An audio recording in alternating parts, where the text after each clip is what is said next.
Sí. Buenos días. Buenos días, chicos, ¿me escuchan? Buenos días, doctora. Sí, sí, escucho. ¿Me escuchan? Buenos días, doctora. Sí, sí se Sí. escucha. Buenos días, ya. ¿Podemos empezar? Todavía esperamos unos minutos. Vamos a empezar, doctora. Ya. Bien.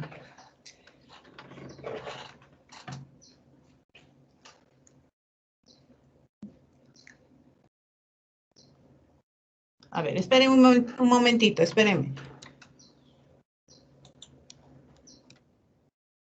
Ajá.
Bien, buenos días. Pueden ver en la pantalla, ¿no?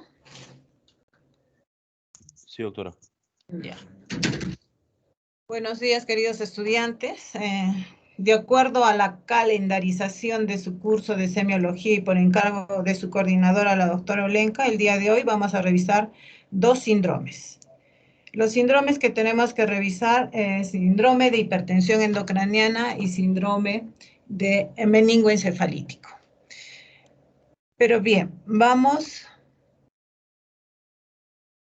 a ver qué es lo que significa la presión intracraniana. Esperen.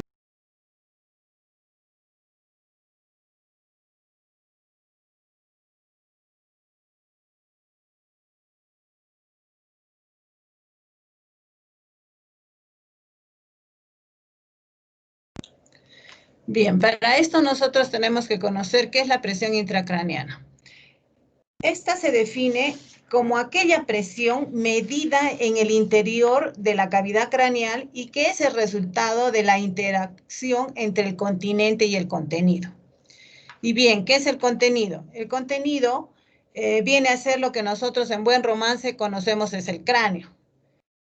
Pero que si nosotros echamos a andar la imaginación, quiere decir que es un recipiente, ¿no? Por eso es el continente, que tiene una forma esférica casi, pero que en realidad está compuesta de una capa de hueso de variable grosor y que además es poco o nada distensible en los adultos. En el niño, como ya lo habíamos mencionado durante nuestras prácticas, hasta los 18 meses tiene una mayor capacidad de distenderse, ya que las fontanelas no están cerradas. Entonces, tenemos continente, cráneo, tenemos el contenido.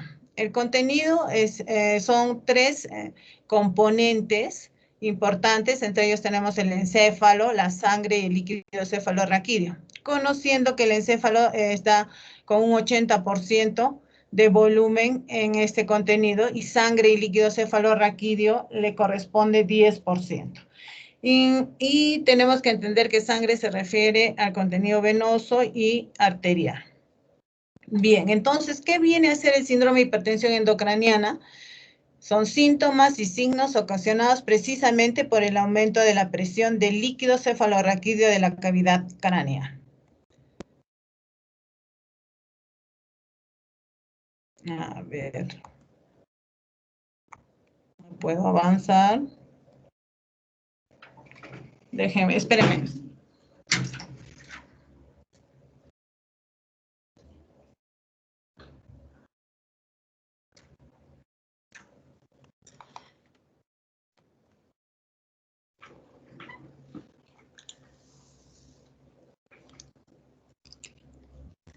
Bien, en cuanto a cuál es la causa, cuál es la etiología de la hipertensión endocraniana, nosotros tenemos nuestro libro base Argente.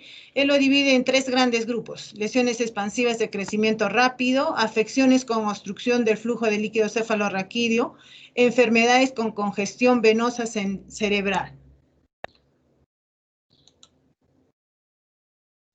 Pero, sin embargo, ustedes se darán cuenta que el contenido, cada parte de uno de estos componentes nos va a dar las causas de hipertensión endocraniana. Así podemos ver, si se trata del parénquima, tenemos causas de hipertensión intracraniana como la contusión de traumatismo cráneoencefálico, nos puede dar hemorragias, isquemias, neoplasias que pueden ser benignas o malignas, encefalitis, cerebritis, meningitis, que es parte de nuestro tema, hiponatremia.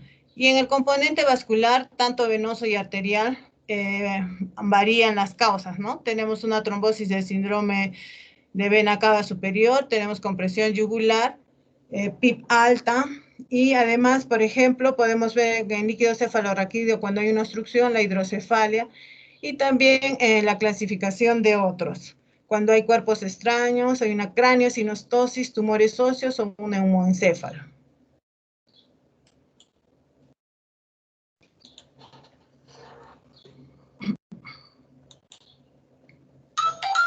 Bien.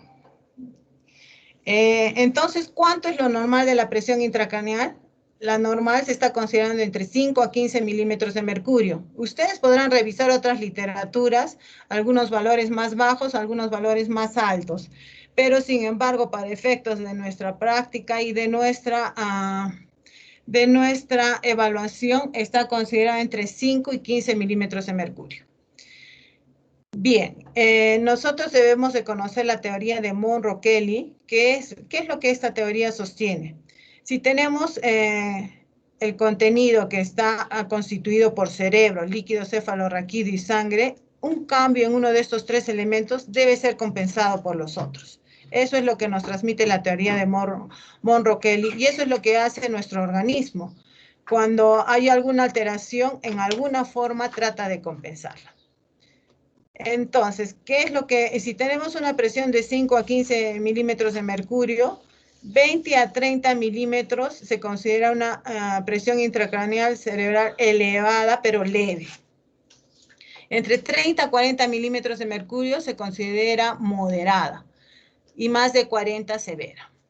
Por aquí es la importancia que nosotros tenemos que fijar el por qué detectar síndrome de hipertensión endocraniana y meningoencefalitis a tiempo. Porque nosotros estamos frente a un órgano noble, como es el cerebro, un órgano blanco, como también se le puede denominar, que tenemos que evitar el daño. Porque si nosotros no detectamos semiológicamente temprano este síndrome, puede haber secuelas que son irreversibles. Bien, ahí para que ustedes tengan en cuenta que si bien es cierto en semiología hablamos siempre de adultos, pero solo lo referencial nos corresponde mostrar cuando son niños, cuando son recién nacidos y la variación en la ubicación de donde se toma la presión intracraneana. Aquí, por ejemplo, ustedes pueden ver de 7 a 15 milímetros de mercurio, pero el consenso en la literatura es de 5 a 15 milímetros, porque así nos da una chance de poder manejar más la clínica. Bien, entonces, ¿por qué se da la hipertensión endocraniana? Hay varios factores. Si hemos visto que es un desequilibrio entre el continente y el contenido, pues entonces los factores que van a sumar a esto es el edema cerebral. El edema cerebral que se ha descrito como 3 tipos: citotóxico, pasogénico, hidrocefálico. ¿Cuál es el otro factor que se suma a la fisiopatología de esta enfermedad? Viene a ser el flujo sanguíneo cerebral.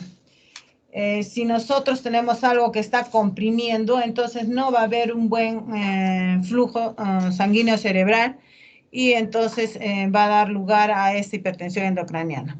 Baja la presión de perfusión y va a depender mucho de la adaptabilidad que tenga cada paciente, ¿no?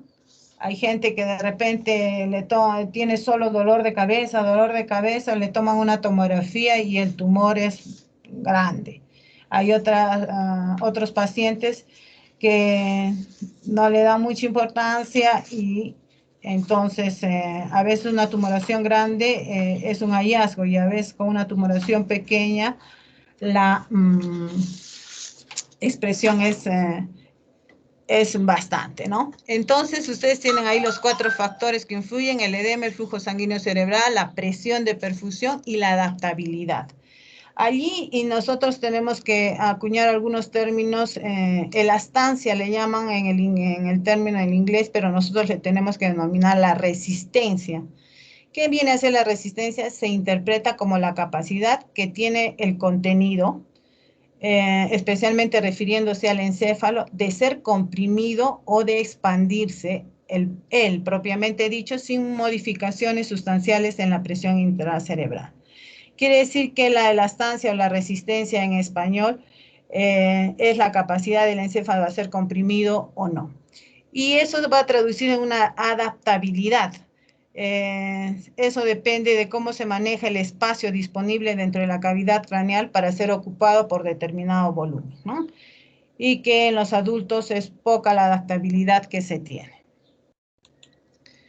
Bien, entonces, ¿qué es lo que nos interesa? Y hasta ahí es una introducción a todo lo que nos interesa para ubicarnos en síndrome de hipertensión endocraniana. A nosotros lo que nos interesa es la semiología. Y lo clásico de síndrome de hipertensión endocraniana es la triada: cefalea, vómitos, edema de papila. Bien, nosotros hemos aplicado durante todo el año y la práctica su ALICE. Todos los que ya hemos trabajado este tema hemos visto la importancia que tiene de aplicar el ALICE en todo tipo de dolor: la aparición, la localización, la intensidad, la irradiación, los concomitantes, los exacerbantes o los atenuantes. Pero acá nosotros traemos una cefalea con características precisas. En hipertensión endocraniana, la cefalea es el síntoma más frecuente. E incluso se asocia que si nosotros tenemos, si hemos dicho que tenemos una presión intracraneal de 5 a 15 milímetros de mercurio y que en 20 milímetros se nota ya o se hace presente la cefalea. ¿Qué características tiene esta cefalea? Como les preguntamos en clases y en examen teórico, son características precisas, así que tienen que aprendérselas, porque cuando uno tiene que hacer un interrogatorio dirigido, significa que yo he leído, he revisado cómo es el signo o síntoma, y entonces el paciente me va a expresar algunas características y yo tengo que hacer un interrogatorio dirigido, y para eso tengo que conocer estas características. Entonces, en primer lugar, es el síntoma más frecuente en hipertensión endocraniana, y creo que en todo lo neurológico, porque la cefalea es un síntoma de alarma. Y entonces aquella cefalea, aquel paciente que, por ejemplo, tiene una migraña todo el tiempo, pues ya a uno no le importancia. El migrañoso conoce cómo es su migraña y cuando hay una cefalea diferente la precisa. Hipertensión endocraniana, la cefalea puede persistir durante 20 a 40 minutos, describe así, y luego puede ceder, pero aparece en forma episódica durante el día y está relacionado con el aumento de la presión endocraniana. Tiene la característica que despierta al paciente entre los 60 a 90 minutos después de acostarse, o bien tiene predominio de esta cefalea en la mañana. Es intensa, eso es lo que le llama la atención al paciente y es persistente. Tiene un carácter gravativo, lo que significa que tiene una sensación de peso en la cabeza y que puede predominar en la región frontal, temporal o parietal. ¿Qué más tenemos aquí? Que la cefalea puede ser continua o intermitente y con menos frecuencia pulsante. Es una cefalea que aumenta los cambios de decúbito, a la posición o rotación de la cabeza, con la tos, con el estornudo o la defecación, así como cualquier circunstancia que altere la tensión del líquido cefalorraquídeo. Por ejemplo, cuando viajamos en el automóvil.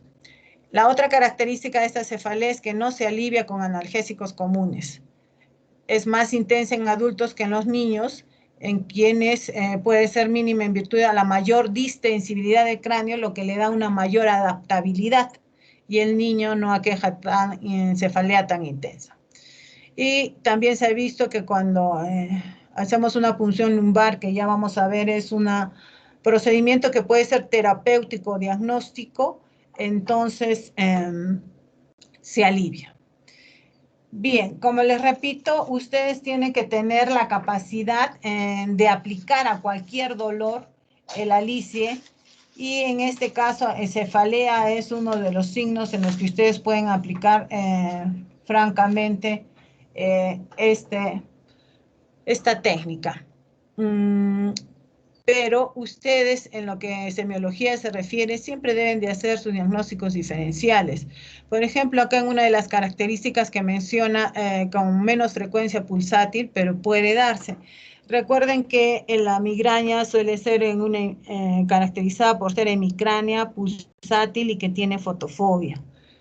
Recuerden que una cefalea tensional se localiza más en la zona occipital. Y también recuerden que puede haber cefalea por hipertensión arterial, que a veces se acompaña de alteraciones visuales. Bien, entonces ustedes no deben de olvidar las 10 características que como mínimo presenta el síndrome de hipertensión endocraniana en cuanto a cefalea se refiere. Los vómitos. Bueno, allí yo puse una figura porque creo que ustedes ya la han visto y la han revisado. Es bien representativa. Los vómitos se presentan no siempre en todos los pacientes que tienen hipertensión endocraniana. Se dice que solo en la mitad de los pacientes que tienen hipertensión endocraniana. ¿Y por qué darían los vómitos? Pueden ser múltiples causas, pero más está relacionado al control vegetativo que tiene el sistema nervioso central, ¿no? Y que está localizado más en la zona dorsal del bulbo raquídeo.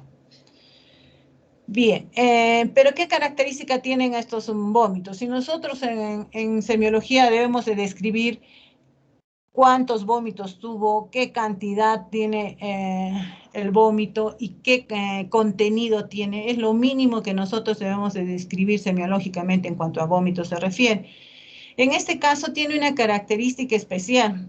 Le llaman vómitos cerebrales, les llaman vómitos en chorro o vómitos en cohete. Y más frecuentemente nosotros acá le aplicamos a los vómitos explosivos, porque son bruscos, como lo refiere ahí la figurita, y eso no se van a olvidar, sin esfuerzo previo y con una posible proyección a distancia del contenido.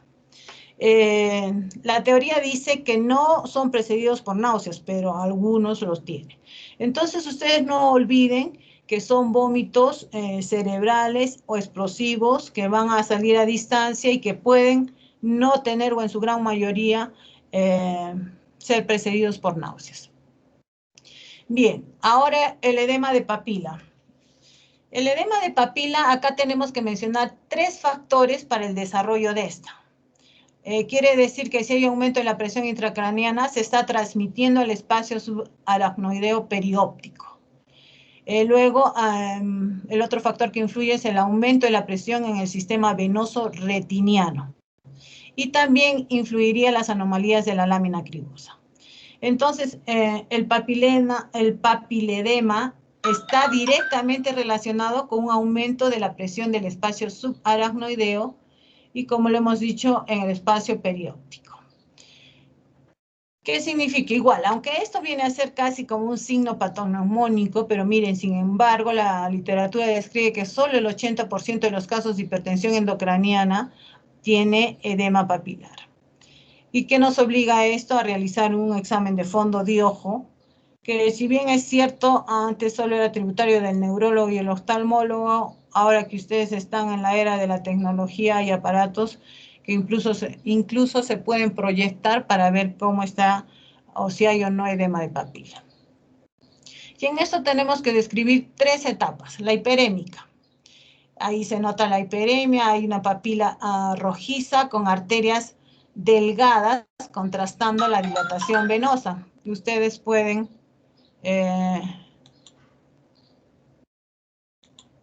ver aquí, ahí está la hiperemia, está rojiza, y miren la relación que hay entre las venas y arterias, ¿no? Ese es el calibre que va alterándose, pero ahí solo es una fase hiperémica.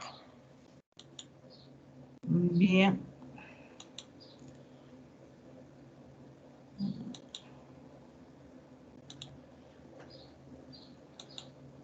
Bien, en la otra fase tenemos bordes que ya están, se esfuman. Son arterias de calibre más reducido, las venas se dilatan, se incurvan y ahí ya se está hablando de una neuritis óptica edematosa. En el otro lado, a lo que no debemos de llegar es a esto. ¿Por qué estudiamos y por qué no todos los síndromes son calendarizados? Porque lo que tenemos que evitar es esto, que el paciente llegue a un edema papilar atrófico, en el que ya solo se nota éstasis papilar, que es permanente, y hay atrofias de las fibras del nervio óptico. Entonces ya esa imagen se queda borrosa, es grisácea y describen estrías blanquecinas. Bien. Síndrome de hipertensión endocraniana se reduce en la triada, básicamente, ¿no? Pero eso no significa que pueda haber otros síntomas. Otros síntomas que se ha descrito como que se presenta hipertensión arterial, que puede haber bradicardia y que también puede haber deterioro de sensorio. Ustedes siempre tengan en mente que en medicina no todo es absoluto, y que si nos dan parámetros, cada paciente es diferente. Por eso no estudiamos o no curamos, vamos a decir así, enfermedades, sino pacientes, porque cada uno es diferente. Entonces, nosotros hasta aquí debemos de fijar la tríada clásica. Sin embargo, puede haber, como repito, bradicardia, hipertensión y deterioro de sensorio. Por el otro lado, si bien es cierto, en semiología el diagnóstico es de carácter clínico y que debemos de reconocer los síntomas, existen estudios complementarios para establecer la etiología del proceso. Y entre ellos está el líquido cefalorraquídeo y los estudios neuroradiológicos. En cuanto al líquido cefalorraquídeo, como habíamos mencionado, es un procedimiento ya invasivo y que requiere toda la asepsia del caso. Ya habíamos comentado que cuando ustedes van avanzando en su formación, siendo internos, siendo residentes, les gusta hacer los procedimientos, pero cuando uno tiene que hacer un procedimiento, entonces lo que tiene que hacer es revisar la técnica.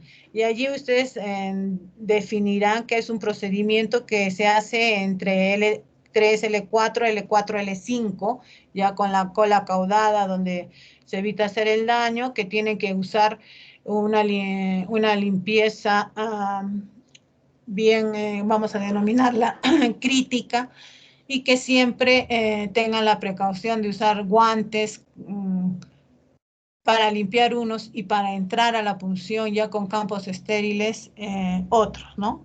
porque si no tiene una infección el paciente, ustedes la introducirán si no toman las medidas del caso.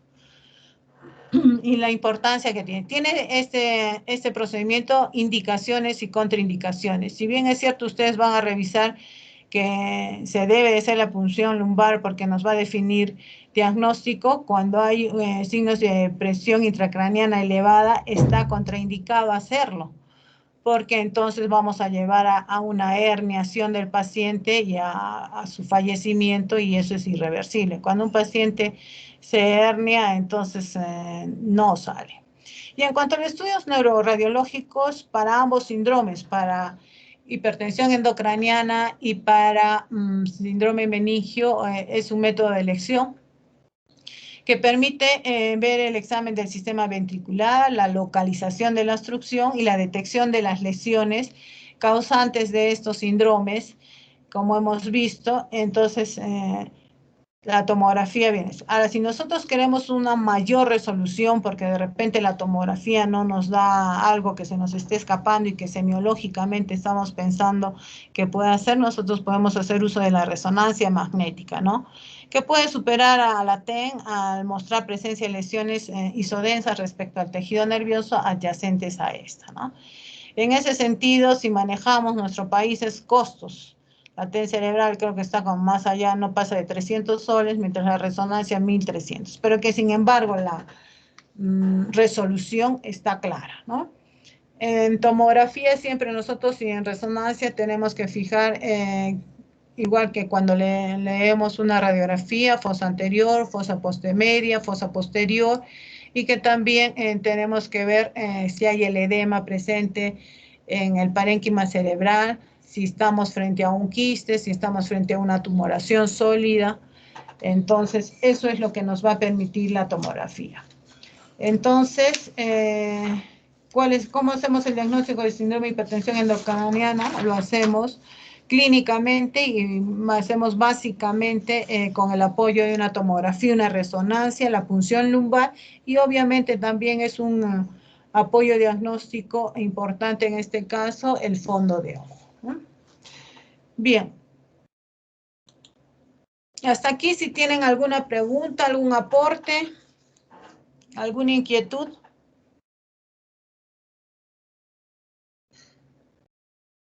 ¿Nada? Bien. Entonces vamos a pasar a lo que es síndrome meningio. Síndrome meningio, si vamos a hacer en estricto, diríamos que solo es la afección de las meninges, ¿no? Pero ustedes recordarán que el líquido cefalorraquídeo y las meninges van cubriendo todo lo que es el encéfalo, y entonces allí es bien difícil que solo afecte las meninges. Por eso se dice que en un sentido más amplio se denomina un síndrome meningoencefalítico, que implica la existencia de un trastorno irritativo de las meninges y de las porciones del tejido nervioso adyacentes a ella. Ahora, recordemos que el síndrome meningio va a abarcar, o sea, tener un síndrome meningio significa que hay un síndrome de hipertensión endocraniana que puede ser de intensidad variable.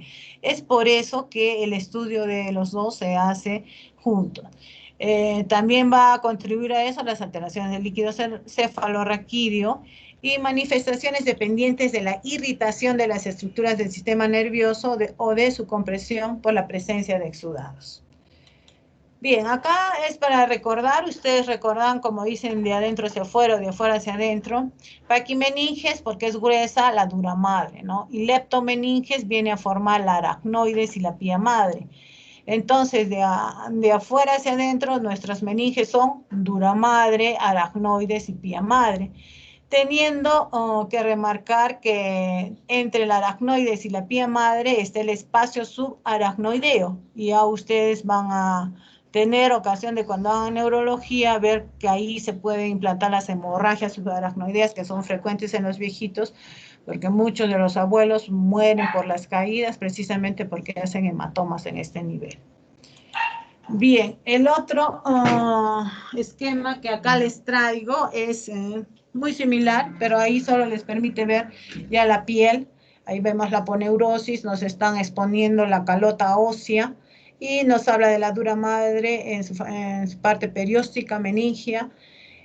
Ahí también hay un espacio subdural, y entre el aracnoides y la pía madre el espacio subaracnoideo, ¿no?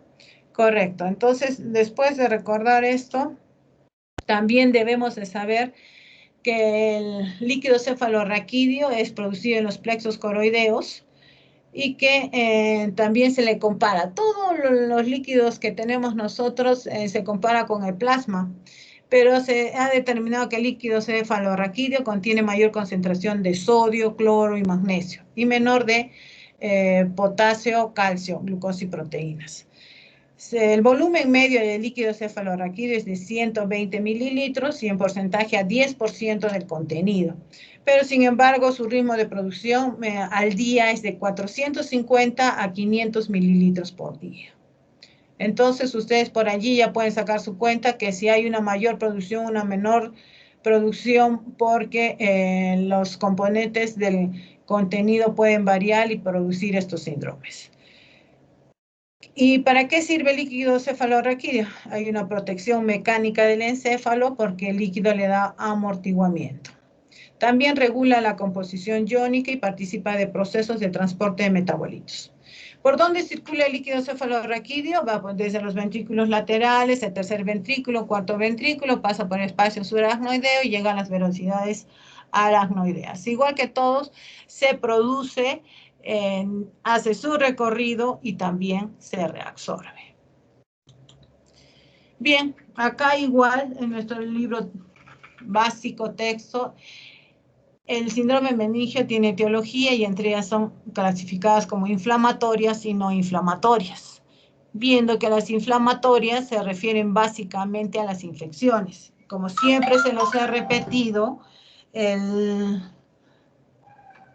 proceso inflamatorio puede producir por cuatro grandes bichos, vamos a decirlo así, y tenemos las bacterias, los virus, los hongos y los parásitos. Y entre las bacterias, lo que siempre se menciona a la cabeza es el Streptococcus pneumoniae. Hay gente que tiene bajas las defensas y ahí podemos hablar de neumonía, que de allí puede ir y convertirse en una meningoencefalitis. También se ha obtenido ese germen de las otitis, que a veces pueden ser seropurulentas y también se dispara al cerebro y hacen meningitis. Neisseria meningitidis es una de las bacterias que puede dar en brotes meningoencefalitis y que siempre deben de tener profilaxis la gente que estuvo en contacto con el paciente. Pero sin embargo, en la práctica, pues uno encuentra la sintomatología, le hace la punción o no lo sigue al paciente, salvo que esté ya en piso. En la emergencia van pasando todo el tiempo y se descuida eso, pero debiera de hacerse. Luego acá también tenemos gram negativos como la listeria, espiroquetas. En las virales estamos describiendo enterovirus, herpevirus y también está el HIV. El HIV hace por sí solo igual su meningoencefalitis y tiene sus características propias en pacientes de inmunosuprimido. En las micóticas también no son para cualquier persona. Si ustedes ven Cándida, Coccidioides, Cryptococcus, también tiene que ver con pacientes inmunosuprimidos. Y en las parasitarias, toxoplasma en relación al gato, el trypanosoma y el plasmodium. En el otro lado, que no viene a ser infecciosas, tenemos las hemorrágicas, tenemos neoplasias y también meningismos, que son en reacciones a estímulos diversos caracterizados por cuadros leves o esbozados causados por inyección intratecal de sustancias de contraste. Cuando uno hace una punción lumbar, como le decíamos, no lo hace solo para diagnóstico, sino para tratamiento. Y a veces en los cánceres pues se ponen sustancias y te da lugar a un meningismo sin llegar a ser un síndrome meningoencefalítico. Bien, acá la literatura nuestra describe que las dos manifestaciones más importantes son la cefalea y la contractura muscular. Sin embargo, cuando hablamos de meningoencefalitis, uno de los síntomas más importantes que está presente es la fiebre también. Entonces, acá la cefalea tiene otras características. Si bien es cierto, en el síndrome de hipertensión endocraniano hemos fijado hasta 10 características, acá es intensa realmente y dice que hace que el paciente exprese el dolor con gritos. Por eso se le denomina, como en semiología, grito hidrocefálico o meningio. Y mucho lo asocian o lo asocian en niños, ¿no? Porque el niño es irritable y llora porque realmente la cefalea es intensa. Puede ser generalizada, pero siempre el predominio es fronto-occipital. También es continua y está acompañada de fotofobia, por lo que el paciente prefiere permanecer a oscuras o con los ojos cerrados. Y a veces existe algo acusia. Por eso yo les decía que ustedes siempre tienen que tener cuidado de ver un paciente. No es lo mismo un paciente que, bueno, hay jóvenes, varones y damas que sufren de migraña desde los 12, 13, 14 años. Viven, se acostumbran a vivir con el dolor y por eso entra como diagnóstico diferencial. Pero, sin embargo, el mismo migrañoso conoce que esa cefalea es diferente. Y además, eso es lo que ustedes tienen que precisar en su diagnóstico cuando hacen el interrogatorio. Porque es fácil decir, le duele la cabeza, le molesta la luz, y si por ahí es pulsátil, ya es una migraña. Pero sin embargo, si es intensa y es continua, entonces tendríamos que estar pensando en un síndrome meningio. Además de eso, otros síntomas podemos tener algo acusia, ¿no? Que dice que es una sensación de dolor al ruido. También se agrega sonofobia, que hay intolerancia al ruido. Entonces, esas dos cosas, esos dos detalles, ustedes deben de preguntar al paciente que tiene cefalea y que ustedes están pensando en meningoencefalitis, ¿no? Entonces, por aquí vamos a definir, acá decimos las dos importantes, son la cefalea y la contractura musculares, pero si de triada se trata, nosotros tendríamos que mencionar la fiebre. La fiebre que se asocia mucho a meningoencefalitis porque estamos frente a una causa inflamatoria y todo germen va a dar lugar a pirógenos y los pirógenos a la fiebre. Bien. Entonces, acá la importancia de las contracturas musculares en el síndrome meningio es clara. O sea, siempre lo he repetido, la contractura es de la cabeza hasta los pies. Y cada parte del cuerpo nos va dando un signo. Miren, si nosotros fijamos como triada fiebre, rigidez de nuca y deterioro de sensorio en la meningoencefalitis, entonces nosotros tenemos que buscar. Allí en esta primera parte, en la diapositiva, ustedes pueden ver un joven, es fácil, ustedes agarran la cabeza, la inclinan hacia adelante y hacia atrás y ven que ahí no debe de haber resistencia, pero sin embargo, siempre se dice que hay un falso positivo en los viejitos, en los que ya tienen artrosis marcada y que tienen una rigidez de nuca. Pero definitivamente el día en que ustedes la vean, la sientan, van a saber diferenciar cuando es una rigidez porque el viejito tiene artrosis o cuando es una rigidez porque estamos frente a una meningitis.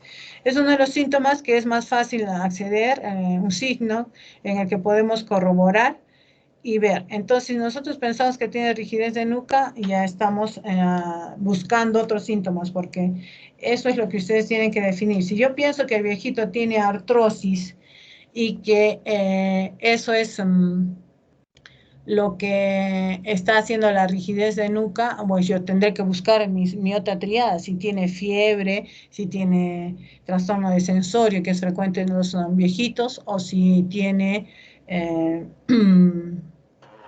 cefalea, ¿no? Bien, entonces, en cuanto a los síntomas, ya hemos fijado nuevamente fiebre, rigidez de nuca, deterioro de sensorio, cefalea y la contractura que nos va dando. En primer lugar, la rigidez de nuca. Ahora acá podemos apreciar el signo rigidez de raquis. Se habla del signo de trípode porque el paciente no puede, es tanta su contractura que en realidad intenta sentarse y no puede, ¿no? Y entonces él está formando como la especie de un trípode que no le permite movilizarse. Bien, entonces hasta ahí fijemos rigidez de nuca, el signo de trípode, que como les decía es la rigidez de los músculos de la nuca, y el raquis. Permite en ocasiones levantar al paciente del plano de la cama tomándolo por la región occipital como si fuera una sola pieza. Ahí ven claramente en la foto cómo el paciente está rígido y está, como se dice, en una sola pieza. Acá, aquí tenemos la contractura de los músculos de la cara. Ahí tenemos el trismus y la risa sardónica. Eso también se asocia al tétanos, ¿no? Pero ambas por la contractura muscular. No es tan frecuente en este caso en el síndrome meningio, pero lo que se está contrayendo ahí son los masticadores y nos da la risa sardónica. Allí tenemos la contractura de la pared abdominal, es evidente cómo es la parte anterior del abdomen y produce el vientre en batea. Acá tenemos la posición, es la contractura de los músculos inferiores que obliga al paciente a flexionar, ¿no? Los músculos flexores de los muslos precisamente se pone por la posición en el cúbito lateral y se asemeja a la actitud en gatillo de fusil. Ahí hacemos la comparación. Bien, y acá, estos vienen a ser los síntomas más importantes de buscar signos de irritación meningia. Esas son las maniobras que exploran la existencia de estos, del examen físico, ¿no? Ustedes en la historia, a veces dependiendo del paciente, nosotros la historia neurológica la desarrollamos prácticamente como otra historia, pero en el punto 16, si no recuerdo mal, la parte neurológica nosotros siempre decimos, paciente, lo test, orientado en tiempo, espacio y persona, moviliza extremidades, no signos meningios, no Kernig, no Brusinski. O sea, vamos a ver la importancia de referirse a irritación meningio o no. Y ahí estamos en esta diapositiva, lo que les quería mostrar es la rigidez de nuca, que es importante, y acá el signo de Kernig, ¿no? El Kernig, lo que hay que hacer, ¿cuántos minutos nos quedan? Creo que 3 o 2. Bueno, esperen por favor que la doctora Ángela me espere unos 5 minutitos. Sí. Entonces, ¿qué hacemos con el paciente cuando queremos buscar el signo de Kernig? Lo ponemos en decúbito dorsal. Se coloca un brazo debajo de su espalda y se lo siente en forma pasiva, mientras se apoya la mano libre sobre sus rodillas. Es eso, tratando de impedir que las flexiones. Pero ustedes van a ver que cuando ponen la mano, entonces inmediatamente, instintivamente, sin que el paciente lo piense, va a flexionar las rodillas, ¿no? Tiene una variante en la que en decúbito dorsal, la mano del explorador levanta uno de los miembros inferiores por el talón. ¿Y en qué consiste este signo? En que a cierta altura también la flexiona, ¿no? En el Brusinski, lo que hay también, el más importante, es explorar al paciente de decúbito. Se coloca una mano en la región de la nuca y la otra sobre el pecho. ¿El signo en qué consiste? En que va a haber una flexión simultánea de las rodillas. Entonces, ustedes ahí pueden evaluar y comparar la rigidez de nuca, el signo de Kernig, el signo de Brusinski, que están expresando la inflamación, la irritación meningia. Además, ¿qué otros síntomas tenemos en síndrome meningio? Hipertermia, también puede haber trastorno del sensorio. Allí es importante aplicar esta escala de Glasgow, que nos sirve para todo. El síndrome de hipertensión endocraniana también es parte del síndrome meningio. Puede haber epistótonos, que vienen a ser la contractura de los músculos del cuello y la espalda, y también se menciona la constipación. Bien, igual que en el síndrome de hipertensión endocraniana, están indicados estudios complementarios, como lo habíamos mencionado para ambos, el líquido cefalorraquídeo, la tomografía y la resonancia. Luego tenemos aquí la importancia de saber interpretar. Cuando uno hace una punción lumbar, nosotros tenemos que saber qué estamos esperando de esto. Entonces, ustedes deben de conocer, y acá es importante fijar, siempre hemos hecho y hemos revisado qué es lo característico de una meningoencefalitis bacteriana, qué es lo característico de una meningotuberculosa y en la viral, ¿no? Allí les dejo otras etiologías, pero ¿qué es lo que nos interesa cuando nosotros encontramos un líquido cefalorraquídeo y pensamos que tenemos meningoencefalitis bacteriana? La celularidad está francamente aumentada. Ahí ustedes pueden ver entre 1000 a 20.000 células, lo que siendo lo normal solo menos de 5. ¿Y cuál es lo más importante? Que hay un consumo importante de la glucosa. Si ustedes se acuerdan de eso, de celularidad francamente aumentada y glucorraquia baja, tienen que pensar en meningitis bacteriana. Si ustedes van a meningitis tuberculosa, lo que más se consume en la meningitis tuberculosa son los cloruros.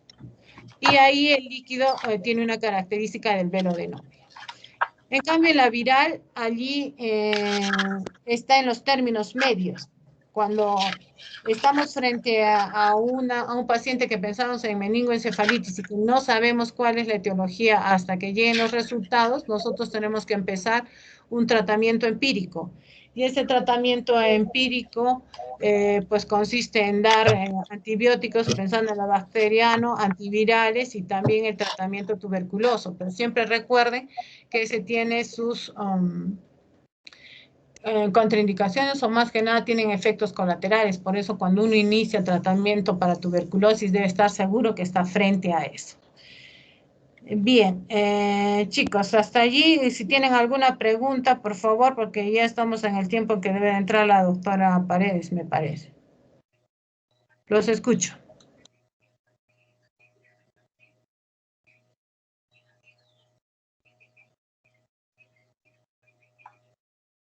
Nada, o han entendido todo, no han entendido nada. Bueno, creo que la mayor parte de la clase ya hemos revisado todo esto con más paciencia durante las prácticas. Entonces, lo que les queda es volver a repasar, revisar, y yo estoy pasando las preguntas para el examen a la doctora Olenka. Y suerte, chicos. En esta ocasión no he tenido la oportunidad de conocer a nadie más que sus voces. La vida ha cambiado, así que ustedes son historia, porque nunca se ha trabajado así con ustedes, ¿no? Pero yo creo que si ustedes están sacándole el jugo a copiar conocimiento, a buscar la teoría, si la han fijado bien, entonces van a poder volcarla al paciente. Bien, si no hay ninguna pregunta, un minuto.